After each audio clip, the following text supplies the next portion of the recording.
O Nuno tá ali, ele vai contar. Now it started. Yay! Now we are live. Hello, Hello. Berna. Hello, everyone. Hello. Fernanda. Hello, everyone at Fernanda. home.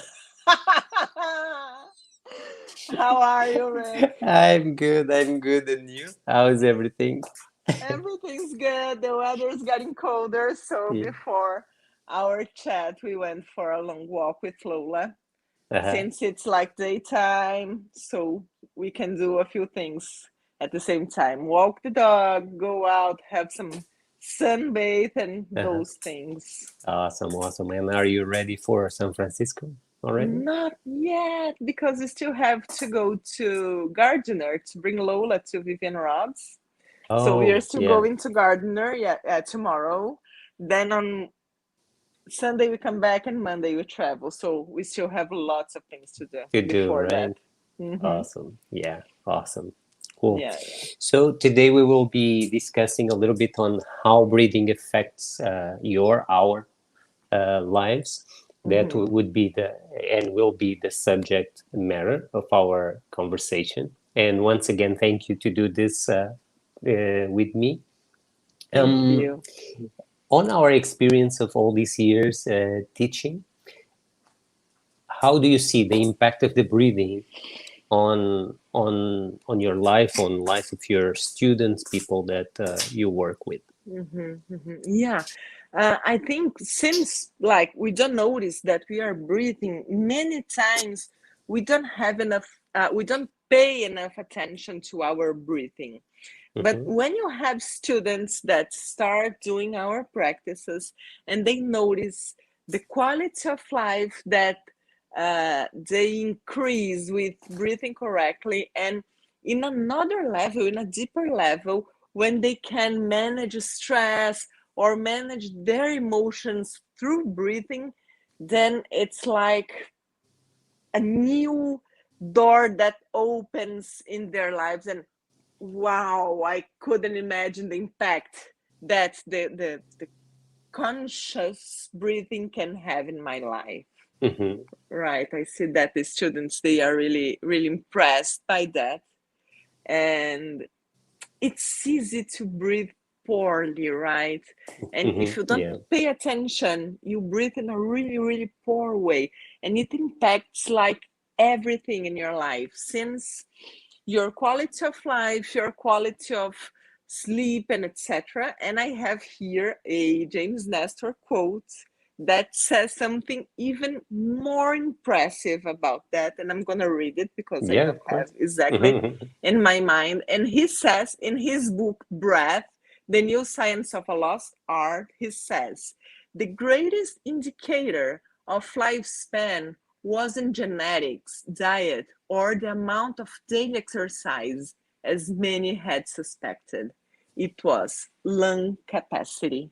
And our students, like since the first class, we work on this lung capacity because it's really common, especially when we are stressed, that we execute the breathing exercise based on the high part of the lungs, right? Hmm. And Yeah. it's the worst actually. And when we show them this other option, and we teach them how to breathe correctly, it's a big impact. But I think we never noticed that it was this deep, as James Nestor says in his Hmm. book. Yeah, yeah. That's a perspective changing kind of affirmation Yeah, quote because that he has. yeah, we are always worried, like our generation, when we were born, everyone was already worried about going to gym and having a good nourishment. And then maybe 10 years ago, people started to pay attention to mental well-being and meditation and Hmm. etc. But I think that this new point of view about breathing is new, and it's so life changing, right? Yeah, yeah, yeah. It is. It is awesome. And in your perception, is it a difficult process to be implemented? Imagine that I don't know nothing about it. I I just get curious in it, and I want to start implementing it. Is it a difficult process to be implemented? I What? would say it's so easy. I think that what's hard is to prioritize that in your daily Mm-hmm, life. mm-hmm, Like, okay, I'm gonna take 10 minutes, 15 minutes, 30 minutes to do my breathing exercises. We tend to neglect this area. mm-hmm. So I think the most difficult part is to be aware of the importance of those exercises, because it's basically you pay attention, you give time to your body to understand how it works, then you have it for the rest of your life. Amazing, amazing. Yeah. I remember when I started training the breathing, Mm-hmm, mm-hmm, it was something that I never did before. mm-hmm.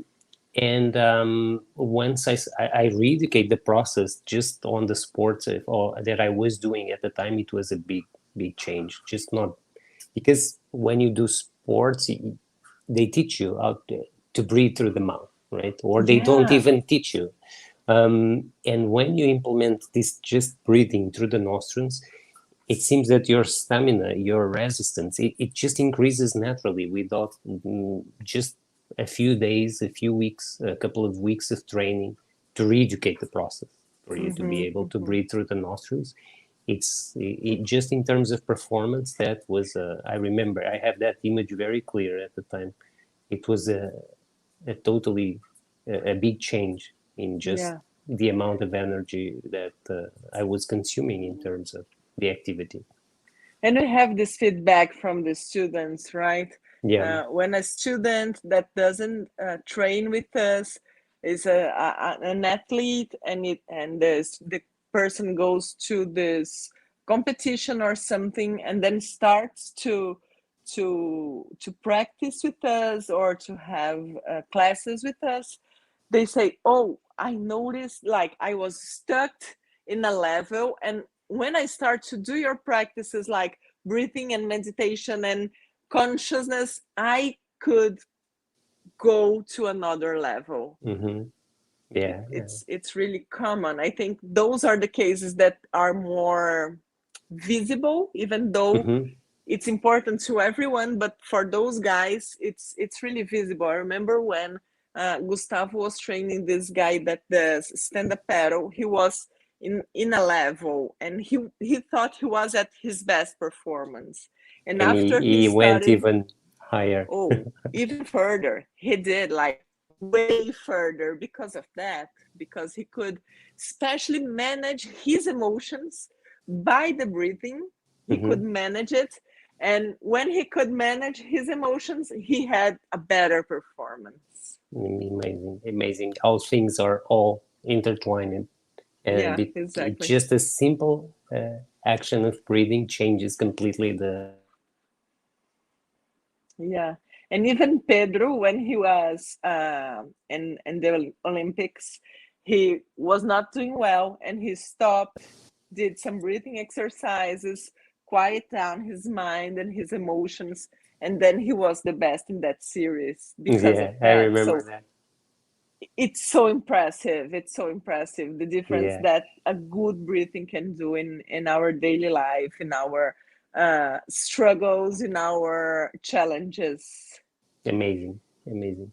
And Even in Mhm. I Go just ahead, go remember, ahead. sorry, even No people worries. that have like hard time to fall asleep, for example, not that we are focused on that, but our students that uh, tell us that they have a hard time to fall asleep, if we give them, okay, you do this exercise, guy, less than 5 minutes later they are in a deep sleep. So it really works.